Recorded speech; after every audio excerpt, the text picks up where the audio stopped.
বাংলাদেশের জন্য সুখবর, এবার বাংলাদেশ তৈরি করলো অ্যাটাক ড্রোন। নতুন এই ড্রোন দেখে ডক্টর ইউনূসও অবাক হয়ে গেছে। বাংলাদেশের ইতিহাসে প্রথমবারের মতো লাইট অ্যাটাক ড্রোন তৈরি করেছে বাংলাদেশ বিমান বাহিনী। সেই অ্যাটাক ড্রোনের একটি ঝলক প্রকাশ করেছে বাংলাদেশ বিমান বাহিনী। আপনারা এই মুহূর্তে দেখতে পাচ্ছেন বাংলাদেশ বিমান বাহিনীর তৈরি সার্ভেলেন্স প্লাস অ্যাটাক ড্রোন। আপনারা দেখতে পাচ্ছেন এই ভিডিওটি প্রকাশ করেছে বাংলাদেশ বিমান বাহিনী। এটি হচ্ছে বাংলাদেশের তৈরি প্রথম অ্যাটাক ড্রোন। বাংলাদেশ বিমান বাহিনীর বার্ষিক মহড়ায় ড্রোনটি পরিদর্শন করেন প্রধান উপদেষ্টা ডক্টর মোহাম্মদ ইউনূস। বাংলাদেশ বিমান বাহিনীর নিজস্ব প্রযুক্তিতে KX-2 ড্রোন সিস্টেম খুব শীঘ্রই উদ্বোধন করতে চলেছে বাংলাদেশ বিমান বাহিনী। ইন্টারেস্টিং বিষয় হচ্ছে এই ড্রোনগুলি নজরদারির পাশাপাশি 82 মিলিমিটার মোটরসেল অস্ত্র বহন করতে পারে। বাংলাদেশের জন্য সুখবর হচ্ছে খুব দ্রুতই এই ড্রোনটি বাংলাদেশ বিমান বাহিনীর সার্ভিসে আসবে। বাংলাদেশ বিমান বাহিনী মোট 3 টাইপের ড্রোন তৈরি করছে। 3 টাইপের মধ্যে এটি হচ্ছে দ্বিতীয় টাইপের। বাংলাদেশের আকাশ সুরক্ষা করার জন্য ড্রোন একটি কার্যকারী অস্ত্র। যুদ্ধকালীন এবং শান্তিকালীন উভয়কালীনের জন্যই ড্রোন একটি কার্যকারী হাতিয়ার, কারণ সাশ্রয়ী মূল্যে মেনটেন্যান্স এবং ড্রোন অপারেট করা সহজ। এছাড়া যুদ্ধ বিমানের চাইতে এই ড্রোন তৈরি করতে এবং বাইরের দেশ থেকে কিনতেও অনেক কম খরচ হয়। এই কারণে বাংলাদেশে ড্রোন তৈরির সিদ্ধান্ত নেয় বাংলাদেশ প্রতিরক্ষা দপ্তর, যার দায়িত্ব পায় বাংলাদেশ বিমান বাহিনীর ইঞ্জিনিয়ারিং বিভাগ। এই প্রকল্পের আওতায় 2 ধরনের ড্রোন নির্মাণের কাজ শুরু হয়, যার একটি হচ্ছে সার্ভেলেন্স ড্রোন, আরেকটি হচ্ছে অ্যাটাক ড্রোন। বাংলাদেশে এই ড্রোন উৎপাদনের কাজ করছে বাংলাদেশ বিমান বাহিনীর ইঞ্জিনিয়াররা।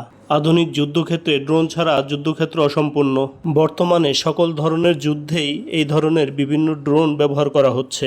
আর এর প্রধান কারণ, যুদ্ধ বিমানের থেকে ড্রোনের খরচ অনেকটা বেশি সাশ্রয়ী, আর ড্রোন চালাতে পাইলটের মৃত্যু ঝুঁকি অনেকটা কম থাকে।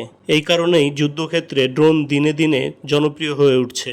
1980-র দশকেই যুদ্ধক্ষেত্রে ড্রোন ব্যবহার করা শুরু হয়ে গিয়েছিল, আর দিন যতই যাচ্ছে ততই অত্যাধুনিক ড্রোন তৈরি করা হচ্ছে। আর যুদ্ধের ক্ষেত্রে ড্রোন প্রত্যেকটি দেশেই পছন্দের তালিকায় উঠে এসেছে। তাই প্রতিটি দেশেই সামরিক বাহিনীতে বিভিন্ন ধরনের ড্রোন যুক্ত করেছে। বাংলাদেশের সামরিক বাহিনীও এর ব্যতিক্রম নয়। গত বছর বাংলাদেশ সেনাবাহিনী তুরস্কর কাছ থেকে ভায়রা আক্তার DB2 অ্যাটাক ড্রোন ক্রয় করেছে।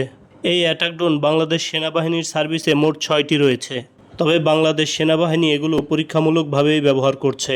ভবিষ্যতে আরও 10 থেকে 20টি ড্রোন তুরস্কর থেকে ক্রয় করার প্ল্যান চলছে। পৃথিবীতে সবথেকে অত্যাধুনিক ড্রোন তৈরি করে 2 থেকে 3টি দেশ, তার মধ্যে একটি হচ্ছে তুরস্ক, অন্যটি হচ্ছে ইরান। তুরস্ক এবং ইরান বিভিন্ন ভেরিয়েন্টের অত্যাধুনিক ড্রোন তৈরি করে থাকে। আপনারা আরও একটি সুখবর জানেন, গত বছর বাংলাদেশ বিমান বাহিনী BBT-2 নামে একটি ট্রেনিং যুদ্ধ বিমান তৈরি করেছে।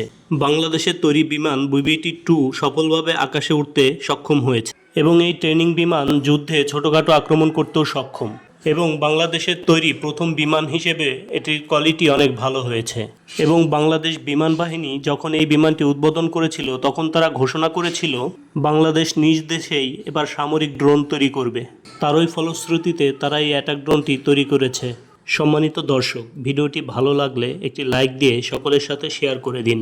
আপনি যদি আমাদের চ্যানেলে নতুন দর্শক হয়ে থাকেন, তাহলে চ্যানেলটি সাবস্ক্রাইব করে দিন। ফলো করুন আমাদের ফেসবুক পেজ।